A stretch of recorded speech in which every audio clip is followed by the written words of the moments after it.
Hello everyone and welcome to a brand new series that I'm hoping to continue for many weeks to come. It's called The Ratings Show, and basically it's going to be a review of all the Victorian racing that's happened over the past week, analysing some of the ratings from the country meetings, seeing the horses that stand out and the horses that we can follow. It's a really fun concept, but I haven't thought of too many segments. I've only got two, which is why this ratings show will probably be a little bit short in duration.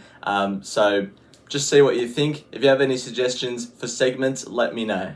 We're going to start off with looking at the highest rating on my Timeform rating system of the week for Victorian racing, and no surprise to see it came from Saturday at Caulfield, and no surprise to see it was from Mr. Brightside, who produced a devastating turn of foot off a really fast speed set by Pride of Jenny and Buffalo River to record a nice first up win off the CF4 Stakes. Pride of Jenny looked to kick back and make a big race of Mr. Brightside, but the favourite just got there in time. Hayes Boys reporting he pulled up a little bit tired after the run, and you can see why, considering how fast they ran. He had to chase a red hot speed. So hopefully he's not done for the prep, but obviously everyone's going to be following Mr. Brightside. But Mr. Brightside is a horse you can follow heading into its next couple of starts. I've pinpointed one from race 6 at Stony Creek last Tuesday. The horse's name is Super Solar, who won the race.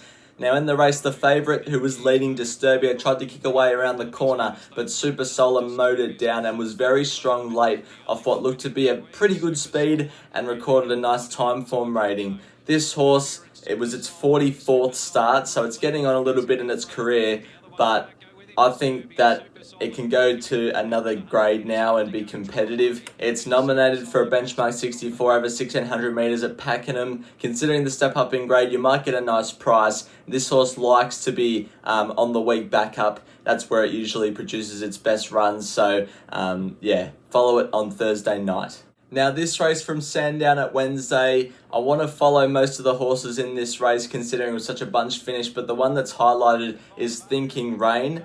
And that's because of a couple of factors. The first one is that it pulled up with a laceration on its near hind fetlock. I'm pretty sure that's what the steward's report said. And also the fact that in the mounting yard, it apparently behaved really poorly, and that's not like that horse at all. So used up most of its energy pre-race, leaving it with not enough energy in the actual race to take the win. I think if this horse stays in a 64 1600 metre race, it'll be winning without a doubt. Friday night at the Valley produced a very good winner in race 3, Harmonious Sonora. Now I've actually got a bit of time for this horse because I tipped it on top a couple of weeks ago at Flemington on one of their Saturday meetings. I think it was the 13th of January when it ran behind Regal Vow and Kind Gesture. I actually made it an on-top selection in that race because of the ratings it had been running prior. So I think it's a pretty good horse, and it was paying about $10 on this occasion, and it just demolished the field. Now you could say, the front runners set it up for it, they went really quick. Well, the other back markers couldn't keep up with Harmonious Sonora. Blake Shin taking the ride I think was really a good sign as well that it's a good horse, so I'd be following Harmonious Sonora wherever it goes next, maybe back into Saturday grade in a fillies and mares race, something like that.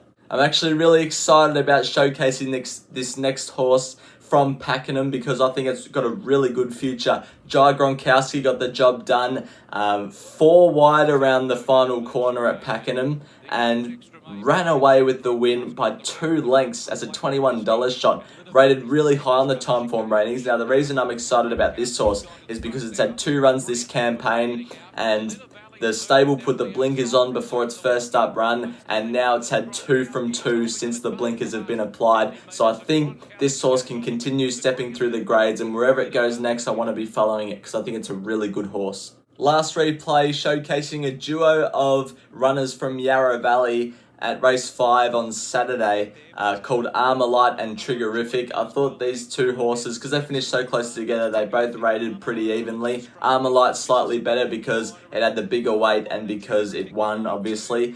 I'd be following Armalite into an open benchmark 58. If it goes to 64 level, I wouldn't be near it, but if it goes to 58 company again, I think it'd be a really good chance. And Triggerific, if it's above 1600 meters, 1600 or above, I wouldn't be following it. But if it's a 0 to 58, same class, Maybe over the 1400 I want to be following Triggerific, and also Armalite if it goes to a 58 next. If you have any particular horses from any of the Victorian meetings gone this week past that you want to know the rating of, just comment down below and I'll try and get back as soon as possible. If you have any segment ideas, let me know as well, because I'd love to hear the suggestions. But that will wrap up episode 1 of the ratings show. Hopefully you enjoyed. Hopefully I found you a few winners from the Black Bookers, and I'll see you for episode 2 next week.